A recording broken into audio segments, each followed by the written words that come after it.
नमस्कार दोस्तों, पीकेजे क्लास के ऑनलाइन प्लेटफॉर्म पे आपका स्वागत है।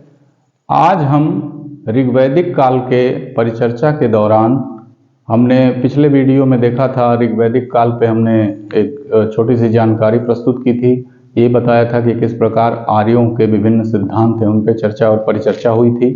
आज हम, चूँकि यूपीपीसीएस या फिर यूपीएससी में कभी कभी ऋग्वेद के मंडलों से काफ़ी अधिक क्वेश्चन बने हैं और यूपीपीसीएस में तो काफ़ी डीप में क्वेश्चन पूछे जाने की परंपरा रही है, तो उसी को ध्यान में रखते हुए आज हम ऋग्वैदिक काल के या ऋग्वेद के जो मंडल हैं उनके बारे में चर्चा करेंगे और उन्हें जानने और समझने का प्रयास करेंगे।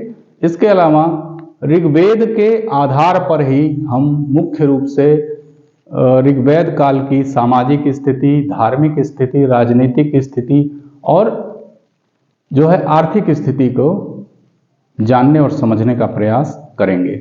तो फिलहाल हम चलते हैं बड़े ही महत्वपूर्ण टॉपिक ऋग्वेद और उसके मंडलों को लेकर के। ठीक है, जैसा कि आप सभी जानते हैं कि ऋग्वेद की जो रचना हुई थी लगभग जो है 1500 ईसा पूर्व से, जो इसकी रचना हुई थी वो 1500 ईसा पूर्व से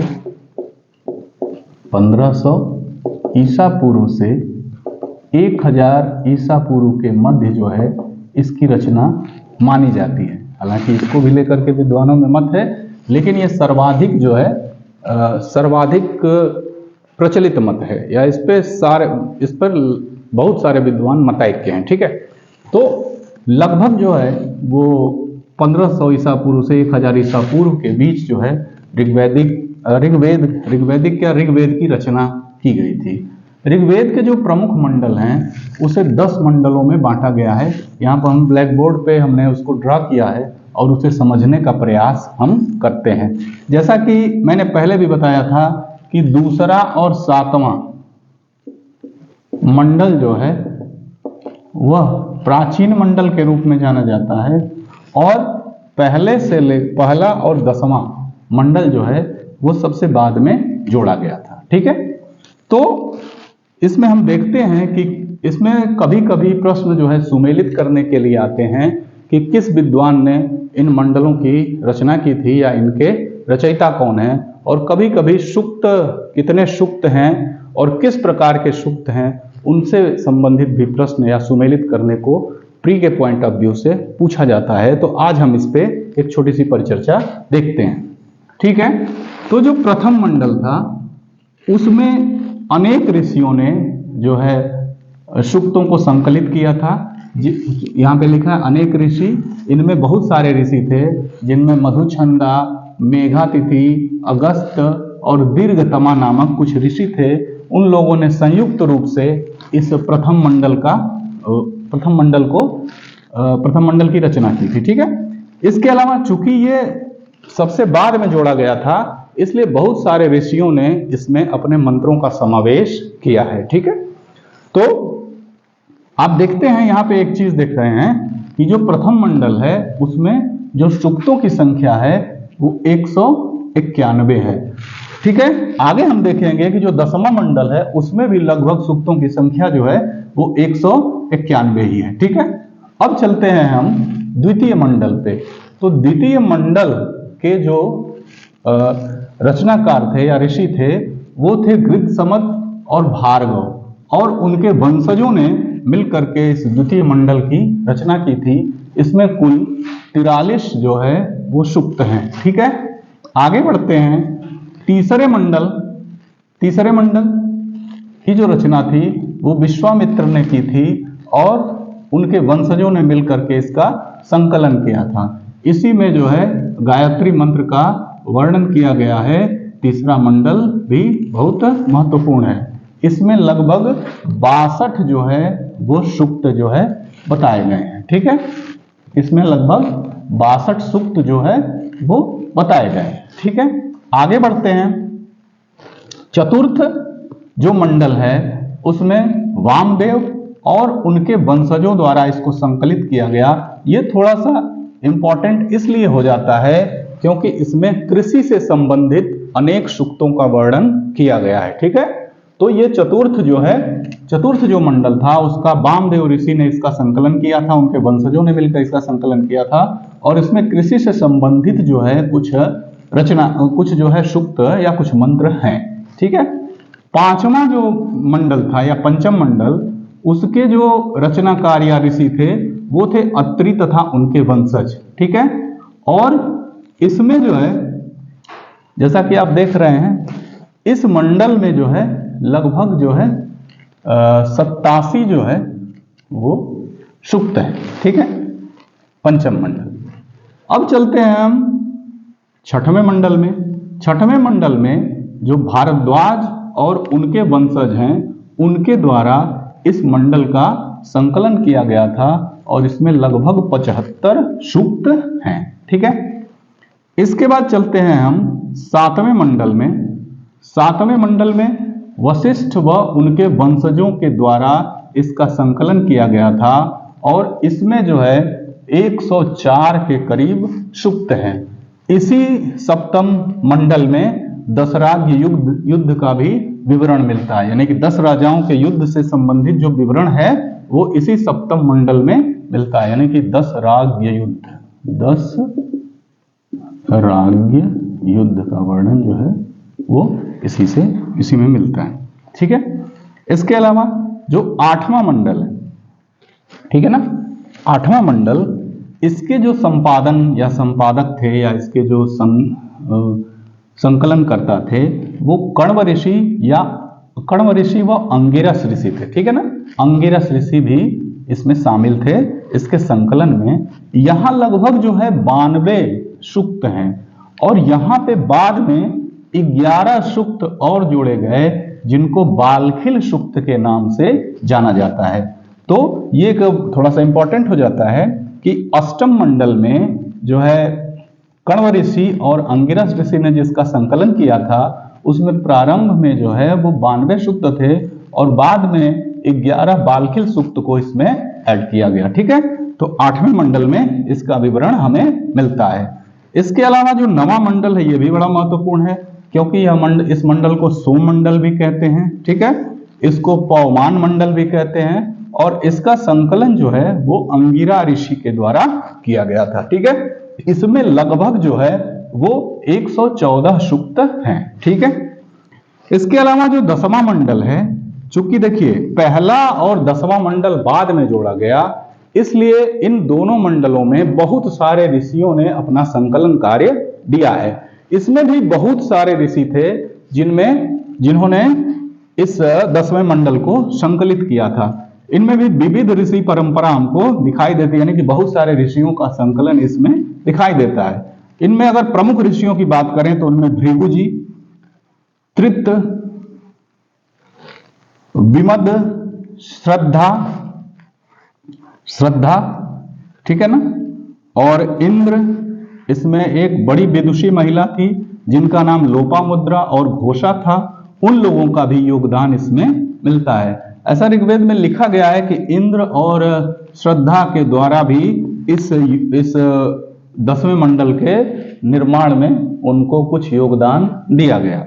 ठीक है, मतलब इस 10वें मंडल में इंद्र के द्वारा भी कुछ योगदान दिया गया था। ठीक है, तो इसमें भी प्रथम सूक्त के ही जितने 191 सूक्त पाए गए हैं, मतलब पाया गया क्या इसमें हैं। ठीक है, तो इस तरह से ये ऋग्वेद के जो है लगभग जो है 1028, अगर आप जोड़ेंगे तो ये 1028 जो है वो लगभग सूक्त हो जाते हैं। ठीक है, तो ये जो है ये 10 मंडल थे, ये उनके प्रमुख ऋषि थे। ठीक है, तो इनके बारे में आपने देखा। अब इसमें कुछ और इंपॉर्टेंट चीजें आती हैं 10वें मंडल में। इसमें आता है पुरुष सूक्त। ठीक है ना, पुरुष सूक्त की खास बात क्या है कि पुरुष सूक्त से ही हमको जो वर्ण व्यवस्था है उसका सबसे प्रथम प्रमाण मिलता है। ठीक है, आगे हम उस पर चर्चा करेंगे। ठीक है, इसके अलावा इसमें एक और बड़ी प्रमुख सूक्त की प्राप्ति होती है जिसको हम नासदीय सूक्त कहते हैं। इसके अलावा नदियों से संबंधित जो है कुछ मंत्र या कुछ चीजें दी गई हैं जिन इसमें नदी सूक्त का भी विवरण है। किसमें? 10वें मंडल में। चूंकि देखो ये इसको बाद में जोड़ा गया था इसमें, इसलिए जो बहुत सारे सामाजिक परिवर्तन हुए उनका विवरण इन सूक्त के माध्यम से दिया गया है। विवाह सूक्त के बारे में भी दिया है, इसे सूर्य सूक्त भी कहा जाता है, और शायद सूर्य की पुत्रियों के विवाह से संबंधित इसमें कुछ बातें थी, इसलिए इसे हम विवाह सूक्त के नाम से भी जानते हैं। इसके अलावा इसमें जो है संवाद सूक्त भी है। तो इस तरह से जो 10वां मंडल है उसमें कुछ अलग अलग तरीके के सूक्त हमको दिखाई देते हैं, जिनमें पुरुष सूक्त, नासदीय सूक्त, नदी सूक्त, विवाह सूक्त और संवाद सूक्त आते हैं। ठीक है, तो ये जो है कुछ महत्वपूर्ण जो है सूक्त और उनके ऋषियों के, मतलब महत्वपूर्ण क्या, सभी सूक्तों के विवरण हैं। आप चाहें तो इसका या तो स्क्रीनशॉट ले लें, या फिर अगर आप नोट्स बनाते हैं और नोट्स बनाते हुए चलते हैं तो ये आपको काफी हेल्पफुल होगा।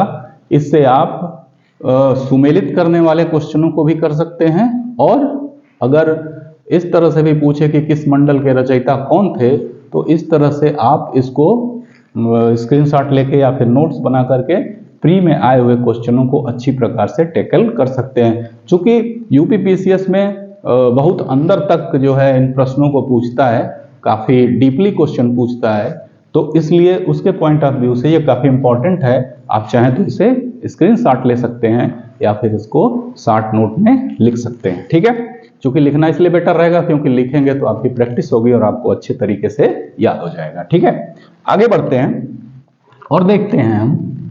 हाँ, अब यहाँ पे एक बड़ी जबरदस्त चीज है या बड़ी महत्वपूर्ण चीज है कि इस काल में जो मुख्य रूप से देवता थे, ठीक है ना, वो प्राकृतिक देवता थे। ठीक है, प्राकृतिक देवता थे। प्रकृति की उपासना इस पूरे कालखंड में की जाती थी। ठीक है, तो इनमें जो प्रमुख देवता थे उनमें इंद्र थे, अग्नि, वरुण, सोम थे, रुद्र थे, विष्णु थे, सूर्य, मरुत, उषा तथा अदिति और सरस्वती का भी विवरण हमको मिलता है। इसमें जो सर्वाधिक जो है वो मंत्र आए हैं ऋग्वेद में, वो इंद्र और अग्नि के लिए आए हैं। इंद्र चूंकि देवता थे, इंद्र जो है सभी देवताओं के जो है हेड थे, उनको पुरंदर कहा गया है, उनको एक तरह से ऋग्वैदिक काल का रक्षक कहा गया है। और इंद्र चूंकि क्या है, सुरक्षा की पूरी जिम्मेदारी थी उनकी, इसलिए इंद्र के संबंध में बहुत सारे जो है वो मंत्र हैं। अग्नि जो थी वो अग्नि देवता का इसलिए महत्व अधिक है क्योंकि अग्नि जो है कहीं ना कहीं ईश्वर से हमको जोड़ने का एक बहुत बड़ा मार्ग थी। वो जैसे हमारी आहुतियों के माध्यम से हमारी जो वस्तुएं थी उनको ईश्वर तक या उस परम सत्ता तक पहुंचाने का काम करती थी। इसलिए अग्नि और इंद्र इन दोनों की जो है बहुत अधिक इसमें मंत्र मिले हैं। ठीक है, इसके अलावा उषा की भी जो है, उषा और अदिति से भी संबंधित जो है मंत्र मिले हैं। इसके अलावा सरस्वती देवी से भी संबंधित जो है, जिन्हें विद्या और ज्ञान की देवी कहा जाता है, उनसे भी संबंधित मंत्र मिले हैं। हालांकि इन सभी देवताओं से संबंधित मंत्र मिले हैं, और जैसे हम उत्तर वैदिक काल में बढ़ते हैं तो वहां पे इन देवताओं का एक अलग जो है अलग स्वरूप हो जाता है, जिसको हम ऋग्वैदिक काल की भी धार्मिक स्थिति में और उत्तर वैदिक काल की भी धार्मिक स्थिति में उसकी हम चर्चा करेंगे। ठीक है, अब ये जो है ये तो बहुत सारी चीजें हो गई। ठीक है, ऋग्वेद और उसके मंडल के परिप्रेक्ष्य में और देवताओं के परिप्रेक्ष्य में।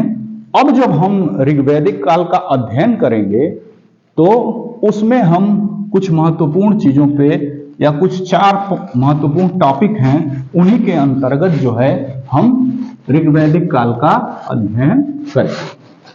तो ऋग्वेद के मंडलों पे चर्चा की, उसमें हमने देखा कि प्रकृति के जो है देवताओं की वंदना इसमें की गई है, प्रकृति की वंदना की गई है। ठीक है, और सारे जो देवता हैं वो प्राकृतिक है।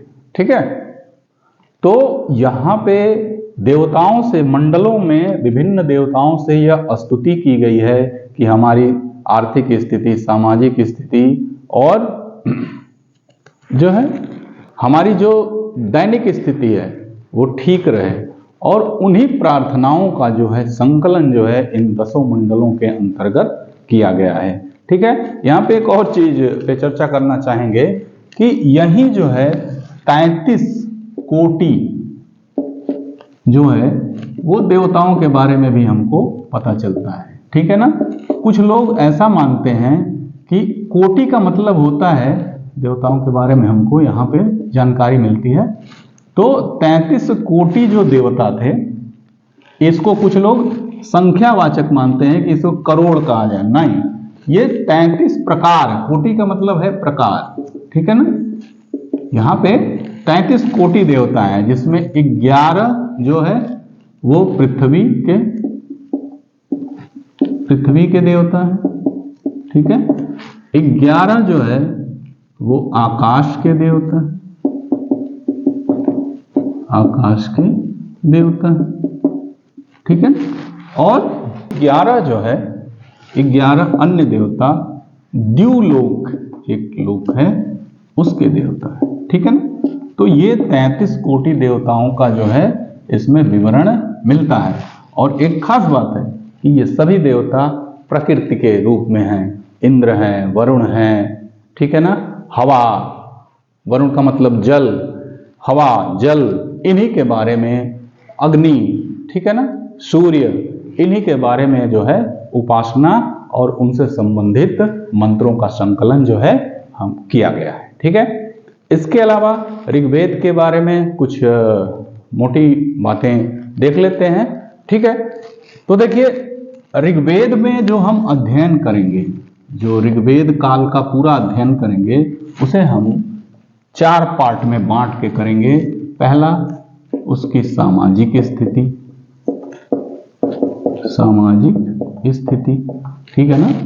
दूसरी, उसकी राजनैतिक स्थिति, उसकी राजनैतिक स्थिति के बारे में अध्ययन करेंगे। तीसरा, उसकी सामाजिक हो गई, आर्थिक हो गई, उसकी राजनीतिक हो गई, आर्थिक स्थिति के बारे में अध्ययन करेंगे, आर्थिक स्थिति के बारे में, ठीक है। और चौथी हो गई धार्मिक स्थिति, ठीक है, धार्मिक स्थिति के बारे में अध्ययन करेंगे, ठीक है। तो यहाँ पे जो हमारे अध्ययन का बिंदु होगा ये 4 टॉपिक होंगे, ठीक है।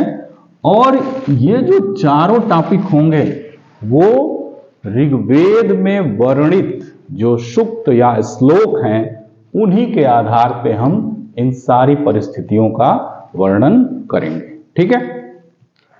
अब थोड़ी सी चर्चा हम ऋग्वेद के सामाजिक स्थिति के बारे में कर लेते हैं, ठीक है। सामाजिक स्थिति में अगर देखा जाए तो ऋग्वेद में जो है परिवार जो है वो पितृसत्तात्मक होता था और बहुत सारे नाते रिश्तेदारियां जो थी वो जुड़ी हुई थी उसमें, ठीक है। परिवार जो है वो पितृसत्तात्मक होता था।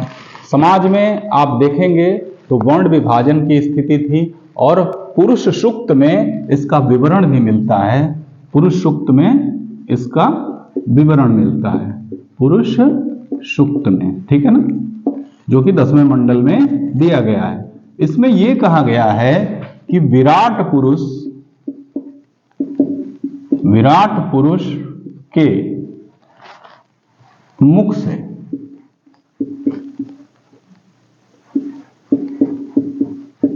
ब्राह्मण का, ठीक है, भुजाओं से क्षत्रिय का, ठीक है ना, जांघों से वैश्य का तथा पैरों से शूद्र का प्रादुर्भाव हुआ, ठीक है ना। तो यहां पे देखिए, यहां पे जाति का वर्णन नहीं है, ये किसका विवरण है, जाति नहीं है, यहां वर्ण विभाजन है, ठीक है ना, कि मतलब वर्ण विभाजन है, ब्राह्मण, क्षत्रिय, वैश्य और शूद्र, ठीक है। इसके अलावा ऋग्वेद में जो है अनेक नदियों का विवरण मिला है, लगभग 30 नदियां हैं, और थोड़ी सी हम चर्चा कर लेते हैं।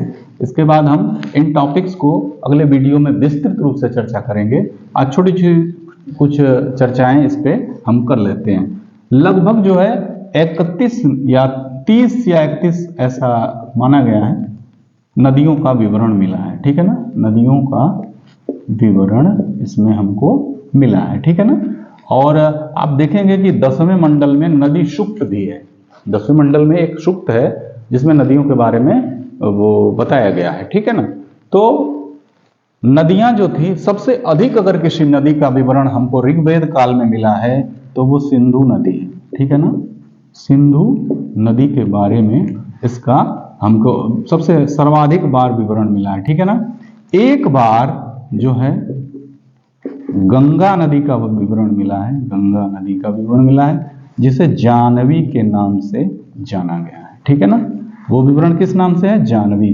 3 बार जो है यमुना नदी का विवरण हमको मिला है, यमुना नदी, ठीक है ना। यमुना नदी का विवरण मिला है हमको, विवरण यमुना नदी का विवरण मिला है, ठीक है ना। ठीक है। सरस्वती नदी को बहुत पवित्र नदी माना गया है। सरस्वती नदी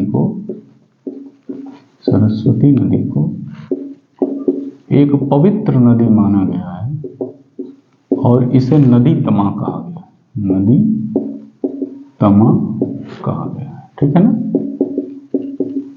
समझ। तो ये जो है कुछ जानकारियां थी किसके बारे में? ऋग्वेद से संबंधित, ठीक है। कुछ और नदियां हैं जिनमें कुर्रम तथा कुभा नदियों का भी विवरण मिला है। कुर्रम तथा कुभा ये अफगानिस्तान में स्थित है, ठीक है ना। अफगानिस्तान में स्थित है। तो कभी कभी हो सकता है कि प्री के पॉइंट ऑफ व्यू से या सुमेलित करने के पॉइंट ऑफ व्यू से नदियों को पूछ ले तो आप इसे भी जानते रहेंगे कि ऋग्वेद में कुर्रम तथा कुभा नदियों का उल्लेख मिला है। ये नदियां अफगानिस्तान से निकली हैं, मतलब अफगानिस्तान क्षेत्र में ये नदियां थी, ठीक है। देख लेते हैं कुछ और टॉपिक्स पे।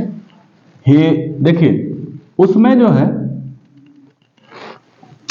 ऋग्वेद में हिमालय पर्वत का भी विवरण मिला है, हिमालय का विवरण मिला है, ठीक है ना।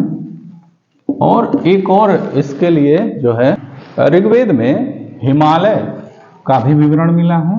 और इसमें एक बड़ी महत्वपूर्ण बात है, उसकी एक बड़ी महत्वपूर्ण चोटी है जिसको मूजवंत पर्वत के नाम से जाना गया है। मूजवंत पर्वत के नाम से इसको जाना गया है। ये हिमालय की चोटी के रूप में जाना गया है, ठीक है ना।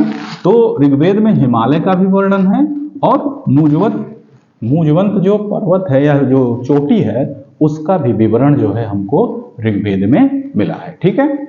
ऋग्वेद में अनेक जनजातियों के बारे में भी बताया गया है। इसमें लगभग 30 जनजातियों का विवरण दिया गया है। 30 जनजातियों का विवरण जो है इसमें दिया गया है, विवरण जो है दिया गया, ठीक है ना। जो ऋग्वेद का 7वां मंडल है उसमें दशराज युद्ध का भी वर्णन है। इनमें 5 कबीले जो बड़े प्रमुख हैं उनके बारे में बताया गया है। वो जो 5 कबीले हैं उनमें मुख्य रूप से इन 5 कबीलों में अनु, तुर्वस, अनु, द्रुह, पुरु, अनु, तुर्वस, द्रुह, पुरु तथा ये 5 जो है कबीले थे, ठीक है। इन्हें पंच मानव के नाम से भी जानते थे, पंच मानव के नाम से जानते थे, ठीक है ना, नाम से जानते थे, ठीक है।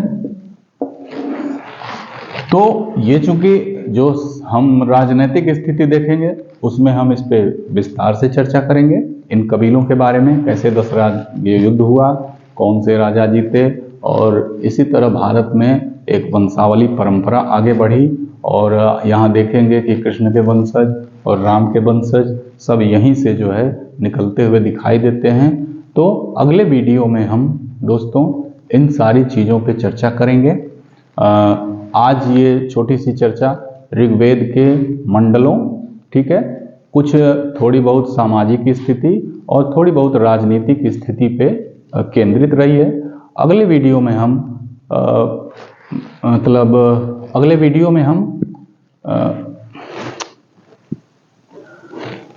आज की जो परिचर्चा रही है दोस्तों वो मंडलों पे, राजनीतिक स्थिति पे और थोड़ी बहुत सामाजिक स्थिति पे रही है। अगले वीडियो में हम इन 4 टॉपिक्स पे, जो कि हमने बताया कि ऋग्वेद काल का अध्ययन हम सामाजिक आधार पे, राजनीतिक आधार पे, आर्थिक आधार पे और धार्मिक आधार पे करेंगे, उन आधार पे हम अगले वीडियो में विस्तार से चर्चा करेंगे।